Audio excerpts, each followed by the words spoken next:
Good morning, my CBC kids. Again, we are meeting partially video. I thought it would be sweet to do another video. Um, we did get to meet this past Sunday all together at the church. And I just wanted to say, and I was so excited, and to tell you guys how much I so enjoyed seeing all of you. You probably couldn't tell how excited I was because you couldn't see my smile because I had to have a mask on. But I was so happy. Mr. Joe was very happy to see all of you.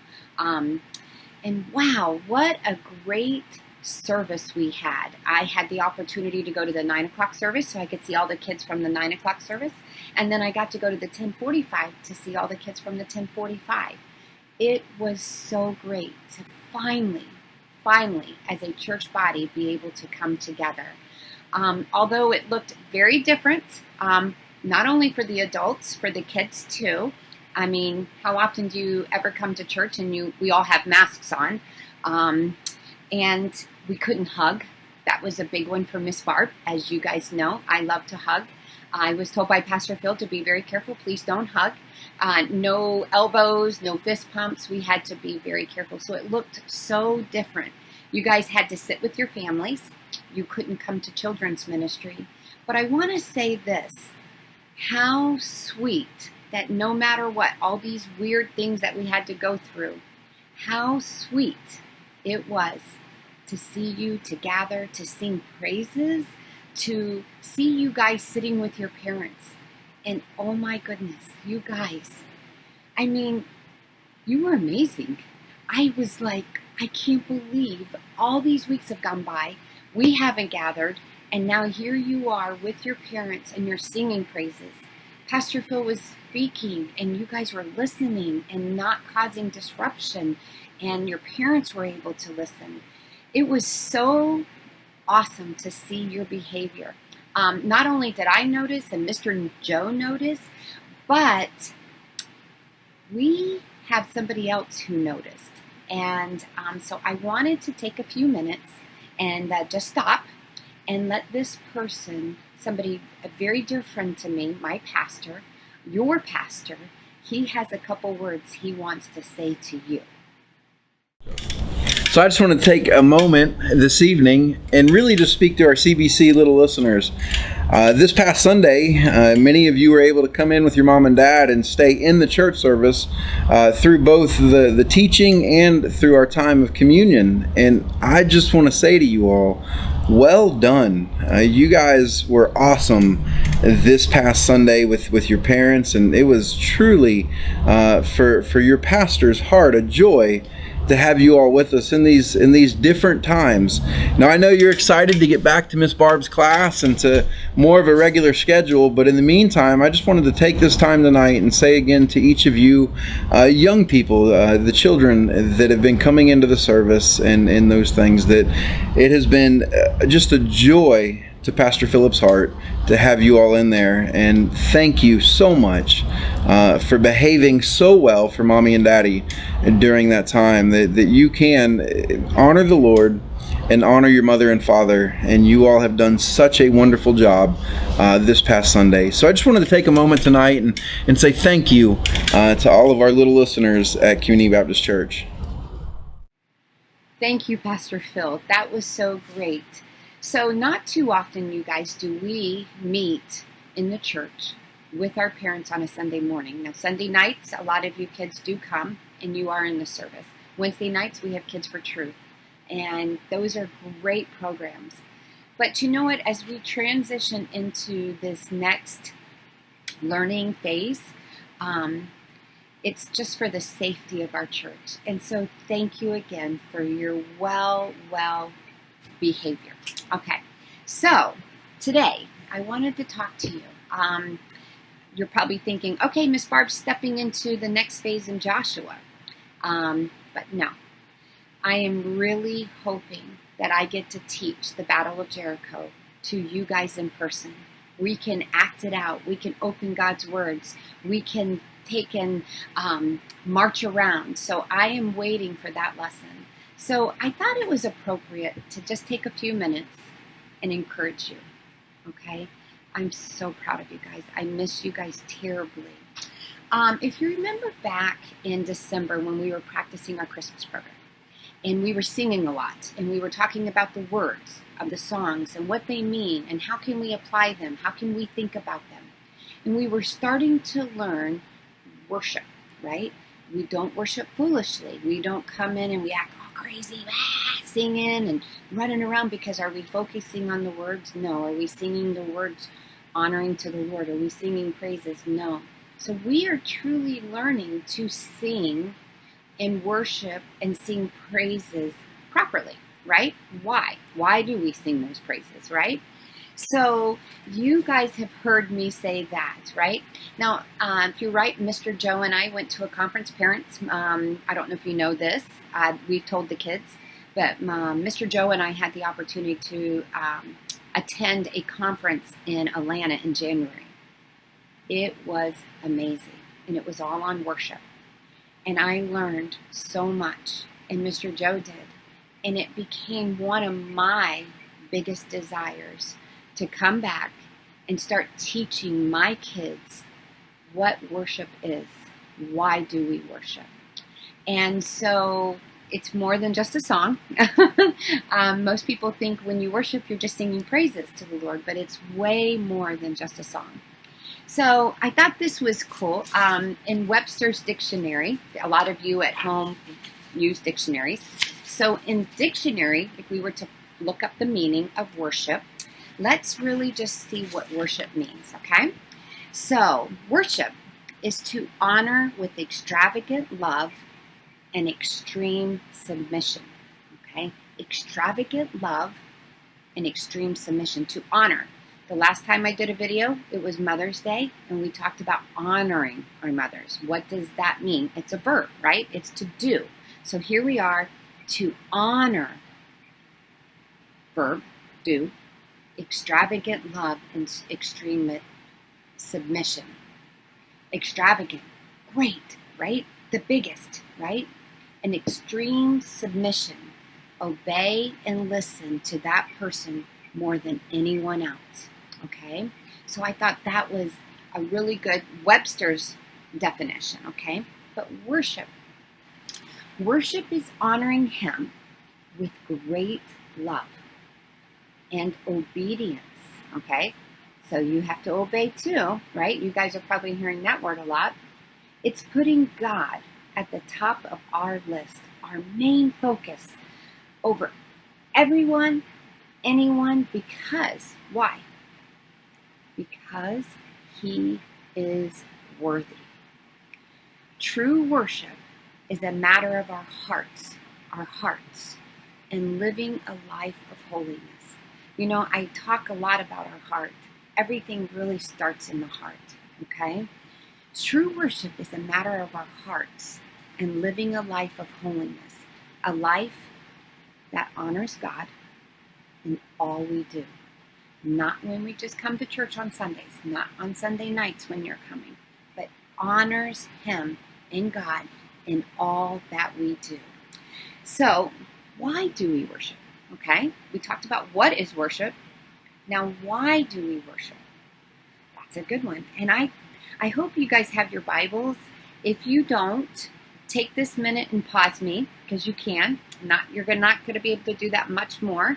And go get your Bibles and open up to 1 Chronicles 16, because you know what? I thought this was just a great way to stop. And I'm going to read about 4 verses. So 1 Chronicles 16, verse 23. Again, pause me, whatever device you're watching, and we're going to open up God's words and we're going to read them, okay? So, here we go, verse 23. Sing to the Lord, all the earth. Proclaim good tidings of His salvation from day to day. Think of that, guys. Day to day. Tell His glory among the nations, His wonderful deeds among all the peoples. For great is the Lord, and greatly to be praised. He He also is to be feared above all gods. Verse 26. For all the gods of the peoples are idols, but the Lord made the heavens. Splendor and majesty are before him. Strength and joy are in his place. I thought that was just a beautiful, beautiful section that we could go back and talk about. Why do we worship? You know, for great is the Lord and greatly to be praised. I thought, wow, I just couldn't wait to read that to you. We worship God because he is God. That's it. That's just as simple as that. He is God. We love him because he first loved us, guys. He first loved us. We could just worship God because all the stuff he's done for us, and that's not a bad reason to worship, but that's not the real reason. We worship God because he is the one true God. He is the creator of the universe and deserves all of our honor and our praise. Okay? I just thought that was great. He is the one true God. He is the creator of the universe and deserves all of our honor and praise. Not just on Sunday mornings, not when we're just singing a song. Truly. Okay? So, I want to go back and read one thing here. Worship is a daily practice. I want you guys to think, I'm going to say it a couple times because I'm probably going to end with this, okay? Worship is a daily practice of honoring him with a great love. Now we can say, oh, I love God. Yep. But are we really showing him love? Are we really giving him, remember? Are we really giving that extravagant love, that extreme submission, okay? Because that's what worship is. It's a daily practice of honoring him, okay? Again, I love opening the Bible, so I feel like this is a good way where we can start. We can open up to Psalms 86, okay?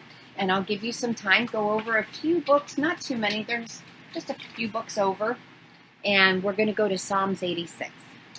And when you talk about worship, you know, it's easy just to open up God's words and just to see how awesome he is, because remember, he is the one true God. He is the creator of the universe. And what more fitting than is to open up God's words and to learn about worship. So if you have your Bibles, go to Psalms 86. And I'm going to start in verse 8, okay? So, let me start all over. There is no one like you among the gods, O Lord, nor are there any works like yours. All nations whom you have made shall come and worship before you, O Lord, and they shall glorify your name. Are we glorifying him in everything we do? Are we glorifying him in our homes with our parents, with our friends, with our obedience to our parents, with our heart attitude? Are we glorifying him? See, it's a daily action, right? Worship is a daily thing. This has been so good for me as I'm learning with you guys. Truly, every day I'm learning how to worship him more, how to love him more, how to honor him more. That's our goal. Let me read that verse again. And nations whom you have made shall come and worship before you, O Lord, and they shall glorify your name. For you are great and do wondrous deeds. You alone are God. Remember the one true God? Teach me your ways, O Lord. I will walk in your truth. And I want to stop right there in verse 11. This is a daily growth. It's not something you will wake up one day and you will have it and you're just like, okay, I know how to worship every single day and I know all there is about it. It is a daily growth. So teach me your ways, O Lord. I will walk in your truth every day. It's a daily growth. Unite my heart to fear your name. I will give thanks to you, O Lord, my God, with all my heart. You guys, this passage 8 through 13, when I'm done with this video, keep your Bibles open. go back and reread it. You little ones, have your parents read it to you. Or if you have an older sibling who knows how to read, let them sit and let them really walk through this with you. There's so much in these words. And okay, so verse 13. No, I'm going to jump up here to verse 12 again. I want to read 12. I will give thanks to you, O my God, with all my heart, and I will glorify your name forever. For your loving kindness toward me is great. You have delivered my soul from the depths of Sheol. You guys, that is a lot right there. And I thought, wow, I couldn't wait to share that passage with you. I've actually have a friend who I forwarded it to also, just because we can all lift each other up and be encouraged. Like I said earlier, we worship with our whole lives, how we live and how we obey, okay? So that's how we worship, okay? So, as you guys come to church this Sunday, I would like to tell you that we are going to be meeting with the children's ministry and that you'd be coming over to our class and we'd be singing Fear Not or Be Strong and Courageous, which, by the way, I cannot wait till we do. But for this Sunday, for safety, as we transition into next phases and safety, we will be meeting in the church, okay, with your families, basically pretty much the way you did this past Sunday. So with that, I want to encourage you. Prepare your hearts. Hopefully you're reading this or listening to this before Sunday. Just start thinking about your heart attitude. Thinking about how can you worship? How can you honor the Lord, right? As you come to church and you're sitting with your moms and you're singing the words on the screen and you're singing praises, think about the words. What are you singing? Don't make them empty words. Make them like applicable. Make them like think about them. And when you sit and listen to Pastor Phil, remember to give honor to the Lord. Listen to God's words that are coming to you. Don't be distracting. Don't make your parents not be able to listen. Do you know that these are all very honoring to the Lord? And it's part of worshiping. It's part of growing. It's part of recognizing that He is the one true God and He deserves our utmost love and respect and our honor.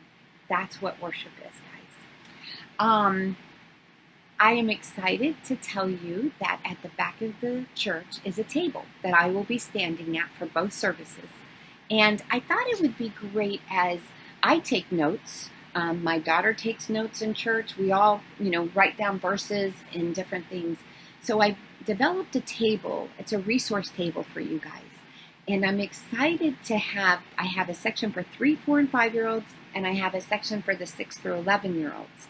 And there you will have like pages of like how can you listen to the service? How can you engage in what Pastor Phil's talking about? So I'm very excited to have that. I have crayons there. I have pencils there. The young ones have a coloring sheet. Moms and dads that bring your kids, I'm excited for this because this is helping teach our kids to grow, to listen, to engage, to take home thinking points. So I'm excited for that. So make sure you see me Sunday morning at the back of the church. I'm not allowed to hug you. I can't even fist bump you. But there will come a day, hopefully, that I will be able to give you guys a great big hug. I miss you. I can't wait. I think it's coming soon. Pastor Phil and I, we're talking through it. We're just trying to be wise, okay? So with that being said, I did want to mention a couple things. June 1st is a Monday. It's coming up probably like in a week and a couple days. But we're going to have at church, we've gotten approval to have like a kind of like a CBC Kids Day, a morning, 10 to 11:30. We're going to gather at the church. Parents, I hope you're listening. Mark your calendars. So it's June 1st, Monday, 10 o'clock in the morning to 11:30. we're going to gather over on the playground area, spread out. I'm going to have some sprinklers that you guys can run through. You can play on the playground. The basketballs are going to be there, so you can play basketball. I'm going to try to have some hula hoops. And we just want to spread out. We want our parents to come together and just kind of have a little bit of time to just be together and have fun. So I'm excited about that. So mark your calendars, June 1st at 10 o'clock. Kids, I want you all to come. This is going to be great. And then as we kind of go through this, I usually do a CBC Kids Day Camp for my kids. So this year we are anticipating, that's the best word to say, anticipating in June. We don't have any final dates yet because we're just kind of trying to do this safely and wisely. So just be on the lookout to hear for when we're going to have our CBC Kids Week, and I look forward to that. You guys, I love you. I am proud of you. I'm proud of your growth. I've welcomed 5 new little ones that are 3 years old. I do believe, Sadie, you're my newest one. So I do believe Sadie Twombly will have joined us. She turned 3 here in May. So I'm excited for that. And then we have another 3-year-old in June. We'll be welcoming Rhett Zeckman. Yes. So I will have gotten 6 new 3-year-olds in the last several months, and I'm very excited for that. I hope you guys have a great day. I look forward to seeing you tomorrow, Sunday, if you're listening to this, or whenever you listen to this. Come see me at the back of the church and get your resources for the sermon. And I love you guys, and let's remember to worship. And I think I'll close with this one little section that I loved, and I just want to remind you guys, remember, worshiping God is honoring Him with great love and obedience. So it's been a pleasure. It's been fun for Miss Barb to put this together for you guys, a good reminder for me. So I love you guys, and I look forward to seeing you soon.